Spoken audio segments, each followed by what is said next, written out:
એટલે ધડો આ શું થઈ ગયો, આવો એક્સિડન્ટ થઈ ગયો એટલે શું? તો મિત્રો આપણે જવાનું તો વડગામ, એટલે આપણે તૈયાર થઈને આવી ગયા ગામે અને આવી જીતી બસ. એટલે આપણે બેસી ગયા બસમાં અને ઉતર્યા સીધા થરાદ, અને થરાદથી પકડી અંબાજીવાળી બસ એટલે બેસી ગયા સીધા બસમાં અને આપણે પહોંચી જતા પાલનપુર. અને પાલનપુર આવ્યા એટલે પાલનપુર સર્કલ ઉપર તો ઓહો ટ્રાફિક હતી જોરદાર. અહીંયાથી નવા બસ સ્ટેન્ડમાંથી આપણે નીકળી ગયા અને આવી ગયા સીધા જૂના બસ સ્ટેન્ડે. અહીંયાથી સીધી વડગામવાળી બસ મળી ગઈ અને આપણે પહોંચી ગયા વડગામ. અહીંયાથી આપણે જવાનું હતું આયુર્વેદિક દવાખાને. તડકો એટલે હેડતા તો ખતરનાક.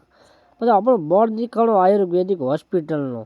આપણે અંદર એન્ટ્રી મારી એટલે અંદર જોયું એટલે આવી ગયા સીધા હોસ્પિટલમાં. અને અહીંયાથી લેવાની હતી દવા, એટલે આપણે લઈ લીધી દવા, નીકળી ગયા બારે.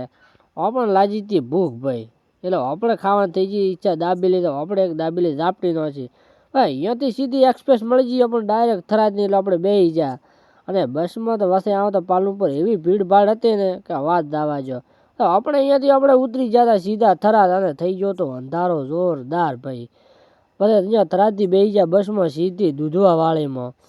અને વસે આવતા એટલે એ આ શું થઈ ગયું ભાઈ, એક્સિડન્ટ થઈ ગયો એટલે આ તો આપણે દૂધવા સ્ટેશને ઉતરી જતા અને પછી આવી ગયું તો બાઇક આપણને લેવા. એટલે આપણે બાઇક ઉપર બેસી ગયા અને નીકળી ગયા ઘણા બાજુ આવી જતા ઘરે. અને હવે આપણે ખાઈ અને કરવાનો છે આરામ.